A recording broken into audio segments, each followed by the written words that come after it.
Clairon.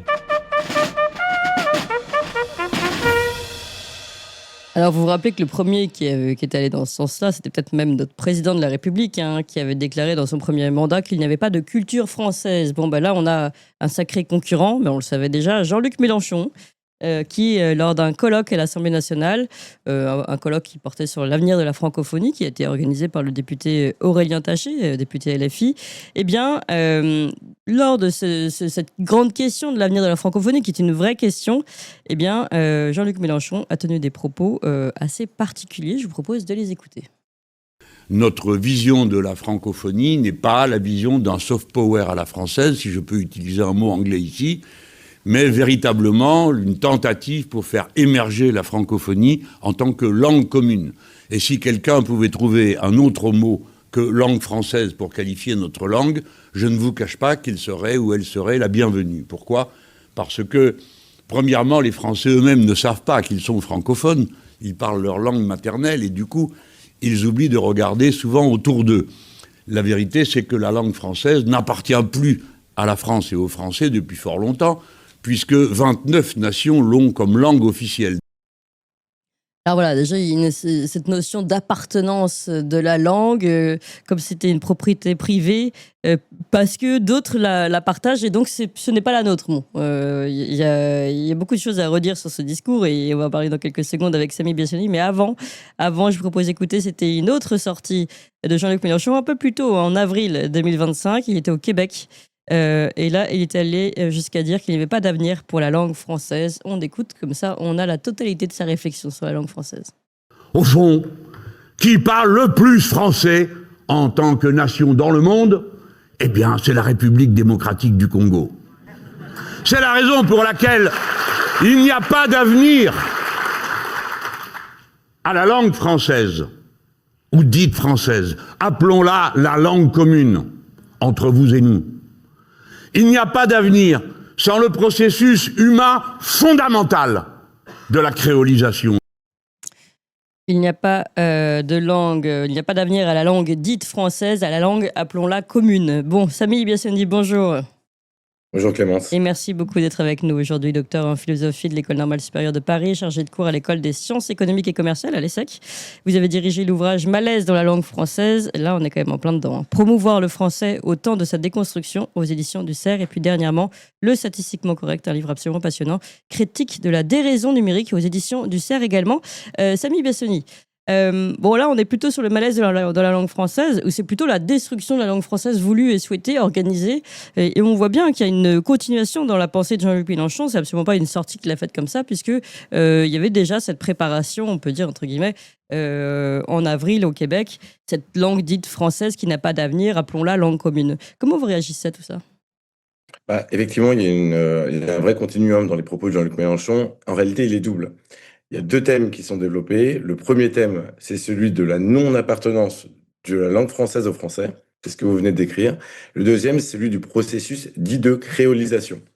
Et ce processus de créolisation, selon Jean-Luc Mélenchon, viserait à dire que tous les faits culturels qui sont les nôtres, qui nous appartiennent, qui fondent l'identité française, en réalité sont des faits créoles. Par créole, il entend des faits de brassage. Oui. Le patrimoine, la langue ici, la culture historique. Voilà la thèse qu'il essaye de défendre. Donc là, on est dans la droite ligne de ce double propos, cette double articulation qui fonde désormais sa pensée, ou en tout cas son argumentaire. Alors, est-ce que vous pouvez nous expliquer en quoi, justement, et peut-être une inversion d'essence de Jean-Luc Mélenchon sur ces deux points.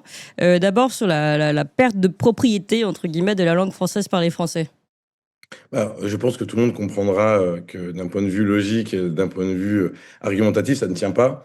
On pourrait dire de la même manière que l'anglais n'est pas la langue anglaise, puisque l'anglais est largement, majoritairement parlé en dehors des frontières des États-Unis ou de l'Angleterre. Oui. De la même manière, l'espagnol. Il faut bien savoir que les aires linguistiques de l'espagnol, de l'anglais, sont bien plus larges que celles du français. Donc en fait, cet argumentaire vaudrait pour toutes les grandes langues. Donc déjà, c'est ce qui disqualifie très techniquement son propos. Par ailleurs, son propos s'établit sur la base d'une pensée déconstructrice. En fait, Jean-Luc Mélenchon cherche à dire que, comme je l'expliquais, tous les faits culturels n'appartiennent pas ou appartiennent à autrui, puisqu'ils appartiennent à tout le monde, ou parce qu'ils ont eu des contagions, des frictions, des enrichissements. Mais en réalité, il n'y a pas de fait culturel isolé par définition, qu'il soit français ou non français. Tous les faits culturels, c'est le propre d'un fait culturel, s'établissent, progressent, deviennent ce qu'ils sont au contact d'autres faits culturels. C'est ainsi que la culture procède.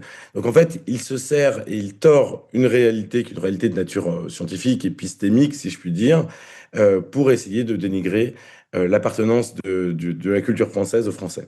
Oui. Et ce son deuxième point sur son idée de créolisation finalement de la langue, ouais, ça son idée ou même sa volonté, sa volonté de renommer cette langue parce qu'elle est brassée. Comment vous analysez aussi cela, Samy Biassoni? C'est depuis longtemps d'ailleurs et ça fait partie aussi de ce que vous décrivez dans la déconstruction de la langue française.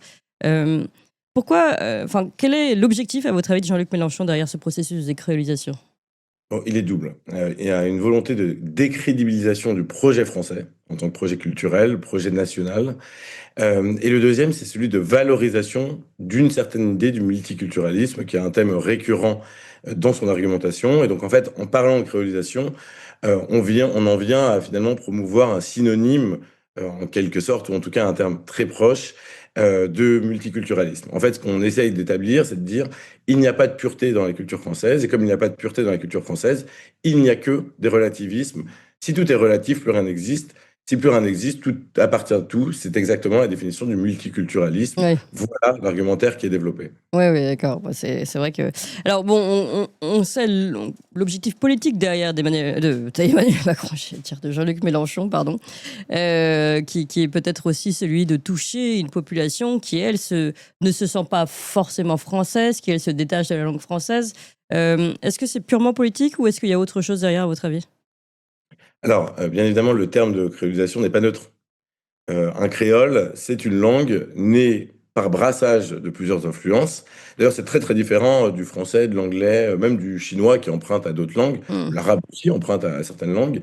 C'est très différent parce que lorsqu'on a affaire à un créole vient par le brassage créer une nouvelle entité, une nouvelle langue. C'est pas le cas du français. Le français a une origine latine très bien établie.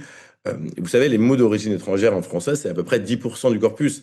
Et dans ce 10%, il y a beaucoup de termes anglo-saxons, très majoritairement, des termes espagnols, des termes italiens.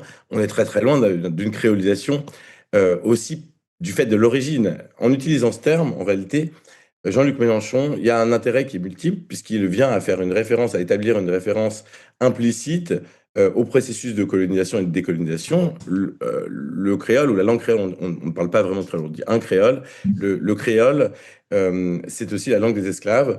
Et donc, en fait, en martelant cette terminologie-là, il a cessé de dire la langue commune, ce qui était sa première alternative. Ouais. Désormais, il utilise la langue créole pour parler du français. Il propose de rebaptiser le français langue créole. Il fait des appels du pied, effectivement, à tous ceux qui viendraient d'anciennes colonies, de pays du pourtour français, une grande partie de la francophonie, en effet. Oui. Et alors, pour rejoindre votre livre Malaise dans la langue française, promouvoir le français au temps de sa déconstruction, Jean-Luc Mélenchon s'inscrit finalement dans un mouvement plus général qui n'est pas forcément aussi politisé que lui sur ces questions-là, mais qui va quand même dans le sens d'une perte de culture, d'une perte de repères, d'une perte de l'enracinement français. Oui, absolument. En fait, la langue, c'est là, on a coutume de dire que c'est la mère de toutes les causes. On pense par et dans la langue. Ben oui. Et donc, tous les déconstructeurs s'attaquent à la langue tôt ou tard. Je souligne d'ailleurs que tous les totalitarismes ont œuvré sur la langue. On cite souvent 1984, mais en réalité, 1984, c'est l'observation d'Orwell des systèmes socialistes, systèmes soviétiques, enfin soviétiques Bien sûr. Oui. ont prévalu dans le système politique soviétique, c'est-à-dire ceux qui voulaient empêcher de dire. Oui. Les Il formes n'y a pas que l'homme contemporaines, nouveau, il y a la langue nouvelle qui permet de réfléchir différemment, et de sortir de son Exactement. corpus de pensée. Oui. Systématiquement.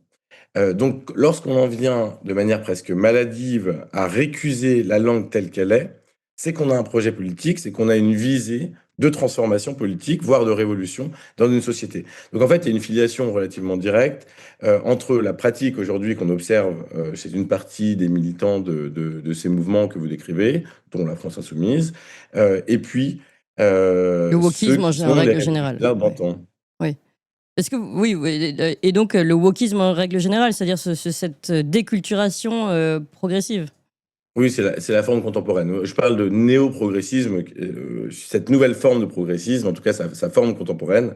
Et ce progressisme-là, il a besoin d'instaurer une nouvelle sémantique, et il le fait allègrement. Les formes anciennes, ce furent celles du politiquement correct, qui a empêché de dire, désormais, on procède différemment, c'est-à-dire qu'on vient sonner le tocsin, si je puis dire. Je vous rends un petit hommage ce matin. Dès lors qu'un terme qui serait un terme malpropre serait prononcé, dès lors qu'on emploierait le mauvais mot, on peut même être désormais condamné pour cela. Vous le voyez, aux États-Unis, certains mots sont complètement bannis. En France, certains mots vous ne les entendrez plus. Et lorsque ce n'est plus le discours qui prime, mais la forme du discours, nous avons affaire à une volonté, et ça c'est systématique, une volonté de contrôle social. Oui. Et ce dont il s'agit, le wokisme, bien évidemment, un de ses marqueurs, c'est sa volonté de contrôle social. Oui, non, c'est très intéressant. Et alors, juste un peu de prospective, est-ce que vous considérez que c'est un phénomène qui prend de l'ampleur, ça c'est certain, on le voit et on en avait déjà parlé dans les universités notamment, et puis même tous les postes un peu clés dans le milieu de la culture ne peuvent être donnés qu'à des personnes qui sont, comment dire, des bons relais de cette tendance. Enfin, en tout cas, c'est la majorité, évidemment, et au moins dans le public. Est-ce que vous considérez que c'est un mouvement enfin, une tendance qui peut vraiment réussir son objectif, atteindre ses objectifs, ou y a-t-il malgré tout des résistances et peut-être justement cet enracinement, cette culture française qui peut résister malgré tout à ces attaques? Alors, on a observé ces dernières années, et là on parle d'histoire très contemporaine, puisqu'on est encore dans ce cycle-là, deux types de réponses immunitaires, si je puis dire. La première réponse immunitaire, c'est celle du modèle anglo-saxon, du modèle américain, pardon, et du modèle hongrois, celle de dire à une âpreté politique, j'oppose une autre âpreté politique. Oui. Je ne laisse pas passer. C'est la proposition trumpienne. Oui. Celle-là est difficile parce qu'elle est très efficace à court terme, elle est probablement moins efficace à plus long terme, parce que souvent elle vient nourrir des antagonismes encore plus profonds. Mm. On l'a souvent observé, c'est-à-dire lorsqu'on oppose une radicalité à une autre, Oui. on entretient aussi malheureusement la radicalité du camp d'en face. C'est ce qui s'est passé d'ailleurs aux États-Unis. Le Trumpisme naît aussi, pas uniquement bien sûr, hein, c'est un fait culturel bien plus global, un fait politique bien plus global. Il naît du déclassement, enfin on connaît l'histoire du Trumpisme, mais il naît aussi parce que on a laissé prospérer une forme de wokisme au plus haut niveau de l'État. Et donc, à un moment, les populations, le peuple, a dit non. Et donc, il lui a opposé une autre fermeté. La deuxième possibilité de réponse immunitaire, c'est disons, la nôtre. C'est une réponse qui est un peu plus organique. C'est celle qui veut dire, finalement, nous bénéficions dans la société française d'un certain nombre de substrats, l'héritage des Lumières, l'attachement à la rationalité, une certaine laïcité, mais une laïcité enracinée dans une culture judéo-chrétienne ou chrétienne. Et tout cela nous permet de disposer d'anticorps naturels. Donc en fait, je ne dis pas que le wokisme a reculé. En tout cas, il s'est plutôt stabilisé sous l'effet de la résistance médiatique aussi. Vous en faites partie. On a œuvré, un certain nombre d'auteurs ont œuvré à publier beaucoup sur ce sujet, pour documenter, pour alerter l'opinion. Et tout ce travail a mené quand même à une forme de stabilisation. Il reste beaucoup à faire, comme vous le dites, dans certaines institutions. Ce fait-là, en tout cas la position woke ou en tout cas néo-progressiste, est devenue majoritaire, malheureusement. Et c'est souvent dans les sphères d'influence culturelle. Elle ne l'est plus dans la population générale. Il suffit de voir le vote et l'expression démocratique française. Elle ne l'a jamais été, hein, en réalité. Malheureusement, dans certains milieux, notamment les plus privilégiés, les plus bourgeois, elle l'est encore majoritairement. Moi, je connais certaines personnes qui ont été recalées de différents postes universitaires puisqu'ils ne portaient pas suffisamment, ça leur a été dit directement, hein, cette comment dire, idéologie wokiste. Donc, je ne sais pas si vous, ça vous a été reproché à l'ESSEC? Non. Ça ne m'a pas été reproché. Je pense que l'ESSEC est un établissement très ouvert. La plupart des grandes écoles sont plutôt préservées. En réalité, c'est plutôt dans l'université. Oui, c'est ça, c'est l'université, c'est public. Moi, j'ai sciences humaines. Ouais. Donc non. Et c'est pour ça que je vous dis, Il reste des bassins relativement équilibrés, relativement démocratiques. Comme partout dans toute organisation humaine, vous trouverez toutes les sensibilités politiques, mais elles ne sont pas dominantes au point 2.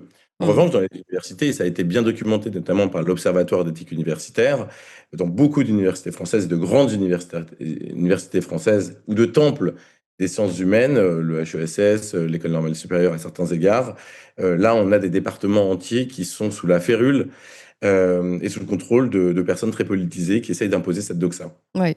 Merci beaucoup, Samy Biassiani. Donc, le combat n'est pas gagné, on le voit bien. Merci encore pour cette analyse. Je rappelle vos 2 livres, Malaise dans la langue française, Promouvoir le français au temps de sa déconstruction, aux éditions du CERF, et puis Le statistiquement correct, critique de la déraison numérique, aux éditions du CERF également. Merci beaucoup. Et donc, Samy, on vous l'avait promis, et ça y est, on se développe, on ouvre de nouvelles émissions. Vous avez déjà connu et rencontré les Tintins pour leur nouvelle émission des Tintins qui marche très fort. Évidemment, l'émission d'André Berkoff. Cette semaine sort une nouvelle émission scientifique où on va tenter de poser de véritables questions sur des débats scientifiques qui ne sont pas fermés, contrairement à ce que on veut nous faire croire. Donc, pour toutes ces émissions et encore d'autres, comment reprendre le pouvoir politique aussi, une autre émission à suivre, et puis des émissions historiques, géopolitiques et bien d'autres qui vont arriver. Il nous faut de la place parce que évidemment la première chaîne est déjà très prise par toutes les émissions et diffusions du matin notamment. Donc il faut qu'on ouvre une nouvelle chaîne et il faut que vous suiviez le mouvement surtout et que vous ayez tout de suite vous abonner à la nouvelle chaîne. Il faut aussi en parler à tout le monde. On compte vraiment sur vous parce que si on veut ouvrir ces nouvelles émissions, il faut que vous suiviez le mouvement et vraiment que vous alliez vous abonner tout de suite à la nouvelle chaîne YouTube. C'est pas compliqué, c'est gratuit, ça se fait en 2 clics. On vous met tout de suite le lien là, pouf, il apparaît. Le lien, vous pouvez vous abonner. C'est Toxin Plus, c'est ça, la nouvelle chaîne YouTube, Toxin Plus, pour toutes les émissions de l'après-midi. Donc, vous pouvez la trouver sur Toxin-Plus en lettres majuscules ou tout simplement, on va vous mettre le lien et vous cliquez immédiatement. Je vous fais confiance. Allez-y tout de suite. 1, 2, 3, Toxin Plus, allez-y.